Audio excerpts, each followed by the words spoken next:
आज की मुरली का सार है, मीठे बच्चों, हमेशा याद रखो, इस संसार में, इस शरीर में आत्मा एक मेहमान की तरह है। जैसे मेहमान हर वस्तु का प्रयोग करता है, परंतु उसकी आसक्ति, उसकी अटैचमेंट, उसका मोह किसी भी वस्तु में नहीं होता। वो केवल उस वस्तु का सदुपयोग करता है। इसी प्रकार हमें अपनी देह तथा मित्र संबंधियों आदि से ममत्व नहीं रखना है। हमें अपना सच्चा सच्चा प्रेम एक प्रभु पिता से रखना है, उस सत्यम शिवम सुंदरम सच्चिदानंद स्वरूप से रखना है तथा उस पिता की श्रीमत पर चलना है, क्योंकि श्रीमत पर चलने से सदगति होती है और मनमत पर चलने से दुर्गति होती है। श्रीमत पर चलने से कल्याण हो जाता है, श्रीमत पर चलने से आत्म उत्थान हो जाता है, चढ़ती कला हो जाती है। भगवान शिव कहते हैं, मैं तुम आत्माओं का पिता, तुम्हें परम धाम से पढ़ाने आया हूं। मैं तुम्हें अपने साथ वापस ले जाऊंगा। तुम्हें निश्चय है, ये नया ज्ञान नई विश्व के लिए है। जो स्वयं रूहानी पिता हमें पढ़ाते हैं, हम गॉडली स्टूडेंट हैं। दुनियावी माता पिता बच्चों को पैदा करते हैं और उन्हें धन संपत्ति का वर्षा देते हैं, लेकिन सभी आत्माओं का गॉड फादर तो एक ही है। ब्रह्मा विष्णु शंकर को भी गॉड फादर नहीं कहेंगे, वे भी सूक्ष्म देवता हैं, सूक्ष्म शरीरधारी। एक ही निराकार परम पिता परमात्मा है, जिससे सभी आत्माओं को वर्षा मिलता है। जब परम पिता परमात्मा संगम युग पर अवतरित होते हैं, वो परम पिता परमात्मा मूल वतन से, परम धाम से इस सृष्टि रूपी रंगमंच पर धर्म गलानी के समय अवतरित होता है। बाबा कहते हैं, बच्चे, तुम्हें ये ज्ञान सबको बड़ी युक्ति से समझाना है और समझाते समय बहुत ही मधुर जुबान से समझाना है। दुख के समय सारी दुनिया उसी गॉड फादर को याद करती है, क्योंकि वो है ही दुख हरता सुख करता। जब दुख के पहाड़ टूटते हैं तो सभी उस परम पिता परमात्मा को याद करते हैं। परम पिता परमात्मा सदाशिव हमें सुख, शांति, ज्ञान, आनंद, प्रेम, शक्ति, पवित्रता का वर्षा संगम युग पर देकर हमें सतयुगी स्वर्ग में लेकर जाते हैं। सतयुग त्रेता युग में भारत पवित्र था, यहाँ पवित्र ग्रस्त आश्रम था, तो सभी सुखी थे, क्योंकि पवित्रता ही सुख शांति की जननी है। जहां पवित्रता नहीं, अपवित्रता है, वहां दुख अशांति है। इसलिए आज कलयुग में सभी दुखी हैं, क्योंकि मन वचन कर्म पवित्र नहीं है। इस समय तो सब विषय वासनाओं के सागर में गोते खाते रहते हैं, नरक में गोते खाते रहते हैं। बाप कहते हैं, स्त्री पुरुष को हाथ में हाथ देकर विषय वासनाओं से ऊपर उठकर पवित्र बनकर स्वर्ग में चलने की रेस करनी चाहिए। कन्याएं तो स्वतंत्र हैं, कन्याएं तो पवित्र हैं, सिर्फ यही ध्यान रखना है कि उनका संग खराब ना हो, क्योंकि कुसंग डुबो देता है और सत्संग तार देता है। यह अपवित्र भ्रष्टाचारी दुनिया अब खत्म होनी है। यहाँ सभी धर्म भ्रष्ट, कर्म भ्रष्ट, चरित्र भ्रष्ट हो गए। बाप कहते हैं, पवित्र बनो तो पवित्र दुनिया का मालिक बन जाएंगे। ऐसी युक्ति से सबको समझाना है, क्योंकि ये सब विष्टा के कीड़े हैं। विष्टा के कीड़े तो विष्टा में ही आनंद लेते हैं। तूने भू भू करके आप समान बनाना है, ईश्वरीय ज्ञान सुनाना है। शक्ति सेना में शक्ति भी होनी चाहिए। तुम सब शिव शक्तियां हो, शिव से शक्ति ले रहे हो। बच्चों आदि को भी संभालना तो है ना, बाकी मोह में नहीं लटकना है। प्रेम करना है, मोह में नहीं लटकना है, क्योंकि तुम्हें बुद्धि का योग तो एक परमपिता परमात्मा से रखना है। ये मृत्यु लोक तो अब खत्म होना है। इस सृष्टि का डूम्स डे निकट। सभी देश विन्यास की तैयारियों में लगे हुए। जिस शाखा पर बैठे उस शाखा को काटने में लगे। बारूद के ढेर पर हम सब बैठे हैं।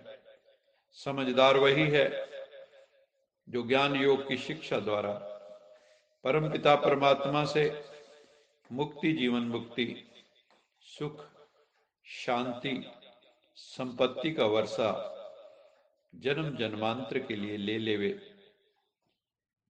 प्राचीन भारत में श्रेष्ठाचारी डबल सिरताज महाराजा महारानी राज्य करते थे।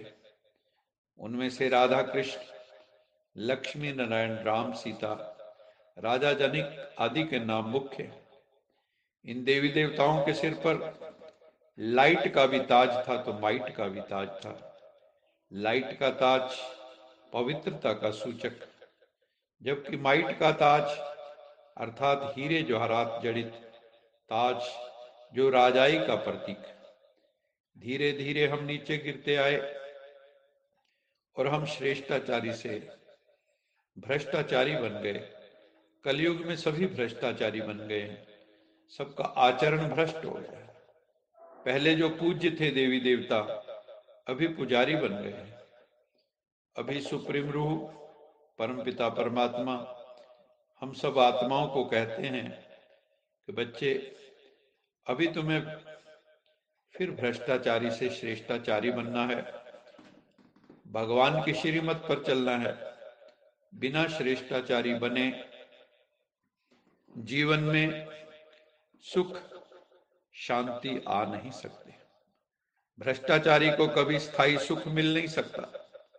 पवित्रता में ही सुख। सन्यासी पवित्र रहते हैं, ब्रह्मचर्य में रहते हैं, तभी तो पूजे जाते हैं। अगर किसी सन्यासी का नाम किसी ऐसी घटना में आ जाए तो उनका पूजन बंद हो जाता है, सब उनसे घृणा करने लगते हैं। तो पवित्रता की पूजा है। कन्या पवित्र है तो सब उसके चरण छूते हैं, लेकिन जब कन्या पवित्र नहीं रहती तो उसको सबके चरण छूने पड़ते हैं। तो हमारे संसार में भी पवित्रता की ही पूजा है। परमपिता परमात्मा सत्यम शिवम सुंदरम कौड़ी तुल्य आत्मा को फिर से हीरे तुल्य बनाने के लिए आए हैं। हम जो आत्माएं कांटों से दृश्य हो गई हैं, विषय विकारों के कांटों से ग्रस्त हो गई, उनको आके फूल बना रहे हैं। आगे बाबा ने बताया है कि श्रेष्ठ पुरुषार्थी वो है जो सेकंड में कंट्रोलिंग पावर द्वारा रॉन्ग को राइट में परिवर्तन कर दे। ऐसे नहीं व्यर्थ को कंट्रोल तो करना चाहते हैं, व्यर्थ संकल्प बहुत आते हैं, उनको कंट्रोल करना चाहते हैं। ये भी पता है ये व्यर्थ संकल्प रॉन्ग हैं, लेकिन फिर भी किसी का आधा घंटा, किसी का 15 मिनट, किसी का और भी चलता रहता है। ओवर थिंकिंग चलती रहती है। इसे कहेंगे कहीं ना कहीं अभी भी अधीनता है, अधिकारीपन कम। जब आपको बोध है कि ये सत्य नहीं है, ये अयथार्थ है, ये व्यर्थ है, उसी समय उसे ब्रेक लगा देना चाहिए। मन में इतनी शक्ति होनी चाहिए कि वो पावरफुल ब्रेक लगा सके। व्यर्थ संकल्पों को, नेगेटिव संकल्पों को, अयथार्थ संकल्पों को। यही श्रेष्ठ पुरुषार्थ है। कंट्रोलिंग पावर का अर्थ ये नहीं है कि ब्रेक लगाओ अब और लगे जाके आगे, तब तक तो एक्सीडेंट हो जाएगा। तो सबसे बड़ी सिद्धि अगर कोई है तो वो है controlling power of the mind. आप जब ब्रेक लगाना चाहें ब्रेक लगा सकें, जब मोड़ काटना चाहें मोड़ काट सकें। जैसे कार चलाते हैं तो जब मोड़ काटना है मोड़ काट लेते हैं, जब ब्रेक लगाना है ब्रेक लगा लेते हैं। तो इसी तरह खुद को मोल्ड भी कर सकें, ब्रेक भी लगा सकते हैं। ये संकल्प की सिद्धि कहलाएगी। इस पुरुषार्थ के समय में हरेक में कुछ न कुछ कमी अवश्य रहती है, जिसको भरने के लिए हरेक को पुरुषार्थ करना है। किसी में धैर्यता के गुण की कमी है, पेशेंस नहीं। किसी में सहनशीलता के गुण की कमी है, टॉलरेंस पावर बिल्कुल नहीं है, एकदम इरिटेटेड हो जाते हैं, टेम्परामेंटल हो जाते हैं। किसी में चीयरफुलनेस की कमी है, चेहरे पे खुशी नहीं रहती, उदासी गमगीनी रहती। किसी में सिंसियरिटी की कमी है, किसी में ह्यूमिलिटी की कमी, किसी में प्योरिटी की कमी है।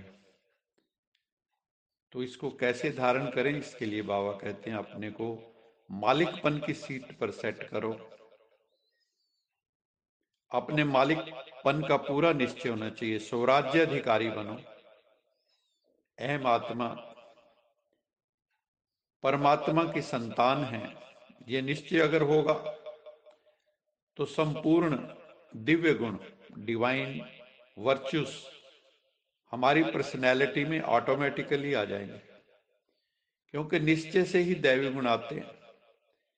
ज्ञान की पॉइंट्स उठाना, उनको बुद्धि में याद कर लेना, उसमें उतना टाइम नहीं लगता है जितना टाइम जीवन में दिव्य गुणों की धारणा करने में लगता है।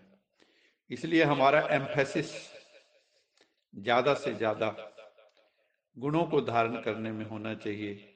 हमारे में पेशेंस हो, टॉलरेंस हो, पवित्रता की भावना हो, शुभ भावना, शुभ कामना हो। ऐसे गुण अगर हमारे जीवन में होंगे तो जीवन बहुत सुखी होगा, और जिनको हम मिलेंगे उनके जीवन में भी खुशियों के फूल खिलेंगे। आज का स्लोगन है, अपने स्वभाव को सरल बना दो तो समय व्यर्थ नहीं जाएगा। स्वभाव को इजी बनाना है, हार्ड नहीं बनाना है। हमें हार्ड हेडेड नहीं बनना है, टफ हेडेड नहीं बनना है, सिंपल सरल स्ट्रेट फॉरवर्ड, कहीं कोई छुपाओ नहीं, दुराओ नहीं, तो हमारा टाइम वेस्ट नहीं जाएगा। तो स्वभाव को सरल बनाना है, no complexity in our nature, ना सुपीरियोरिटी कॉम्प्लेक्स हो, ना इन्फीरियोरिटी कॉम्प्लेक्स हो, कॉम्प्लेक्स फ्री पर्सनैलिटी हो, स्वभाव बिल्कुल सिंपल हो। कोई भी हमारे पास बैठ सके, उसको अहंकार की दुर्गंध ना आए। बच्चा भी आपके पास आ सके, बड़ा भी आ सके, कोई भी आ सके, सरल भाव से, उसको कहते हैं सरल स्वभाव। और भगवान भी उनको ही मिलते हैं जो सिंपल सरल है।